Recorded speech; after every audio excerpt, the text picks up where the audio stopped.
Good evening, everyone. I'm sure you know the subject matter of our little meeting today, this evening.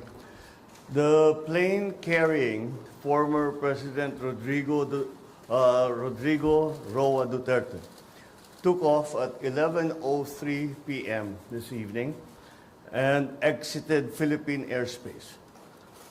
The plane is en route to The Hague in the Netherlands.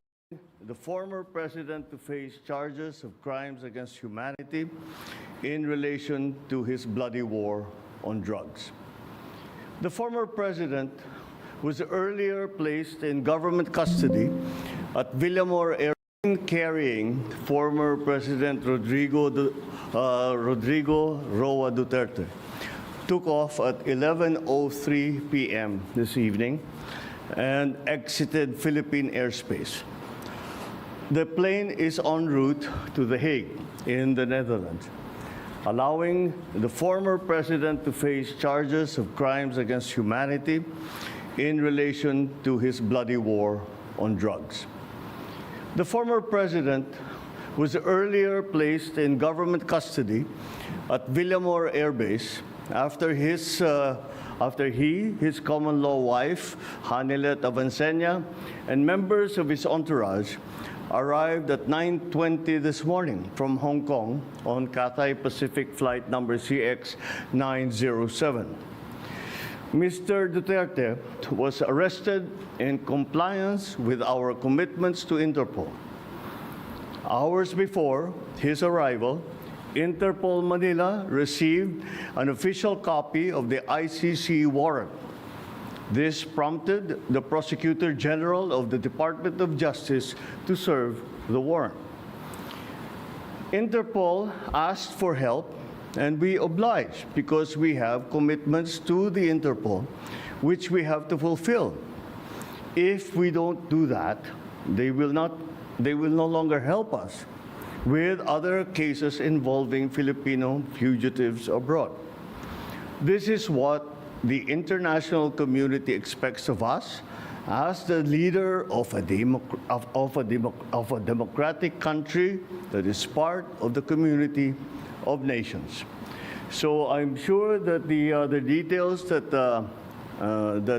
surround this what has happened today are familiar to you. I just wanted to make very, very clear and give you the facts from for the departure of former President Duterte from the Philippines. Thank you. Thank you very much, Mr. President. Kanina po ay nagpaabot ng tanong ang mga miyembro ng Malacanang Press Corps at atin po itong sasagutin. Question number 1. Mr. President, meron po bang pisikal na kopya ng warrant of arrest laban kay dating Pangulong Rodrigo Duterte mula sa ICC? Oh, meron. This came in.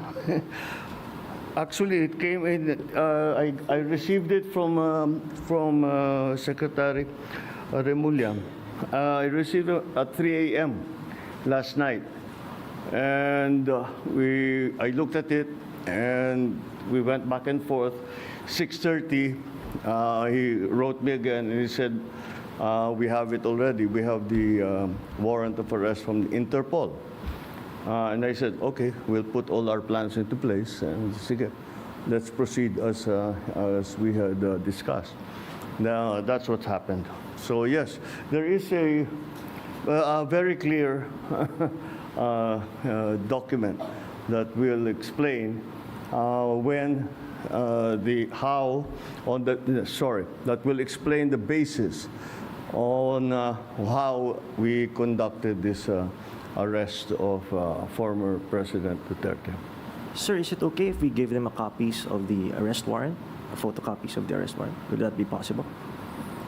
Do we have limitations on that? We have the limitations, but we can. We have here the SILG, who has been, of course, part and parcel of the entire operation. We will provide the PCO with a digital copy. It has been attested by the Secretary of Justice and the Department of Justice as a lawful and legal warrant. we will publish it after this press conference, and you can use it as reference. These are, it's very simple. It's a request to the Philippine government from Interpol to enforce the arrest warrant. And of course, we comply with our commitments to Interpol.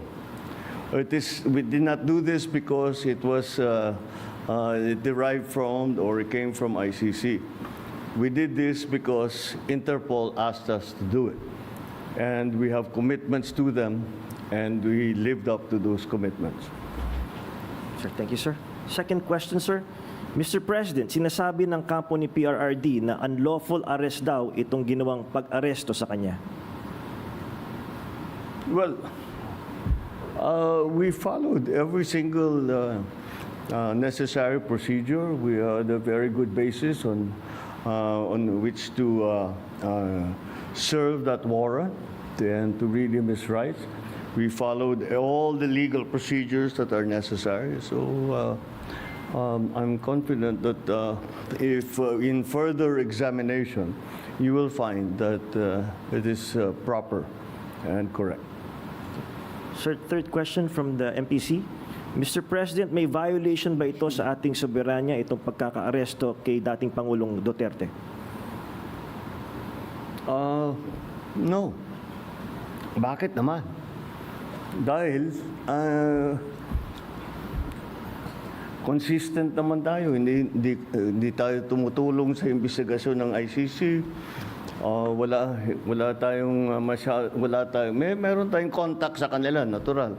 Pero no, not on an official level. We didn't help them in any way.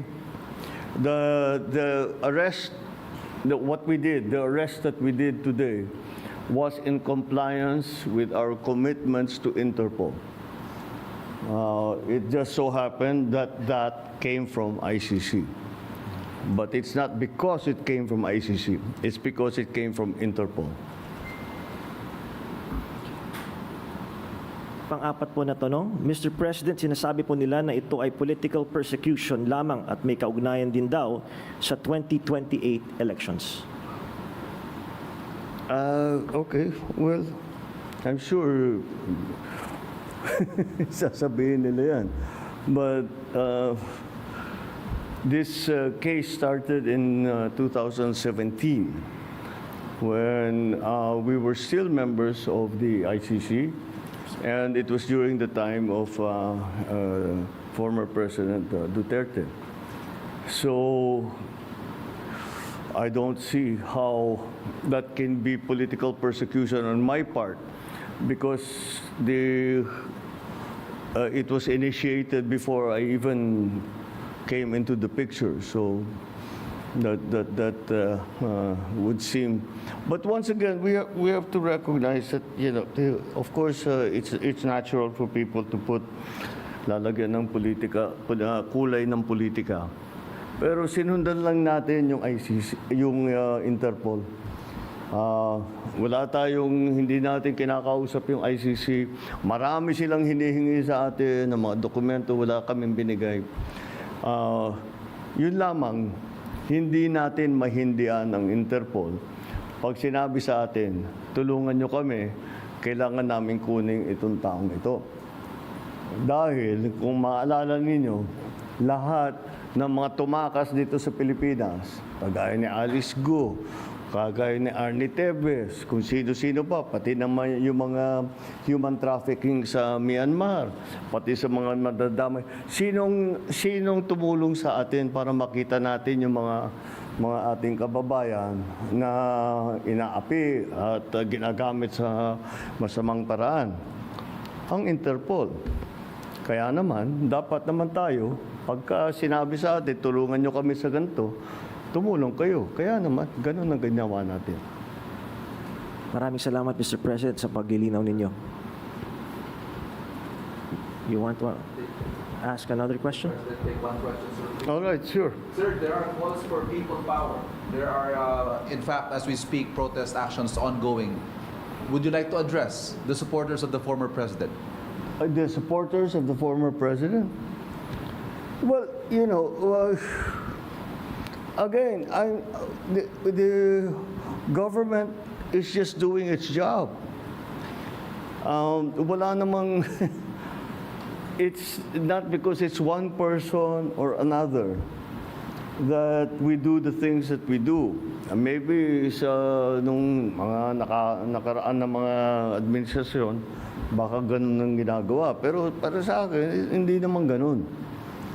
Sumusunod tayo sa batas.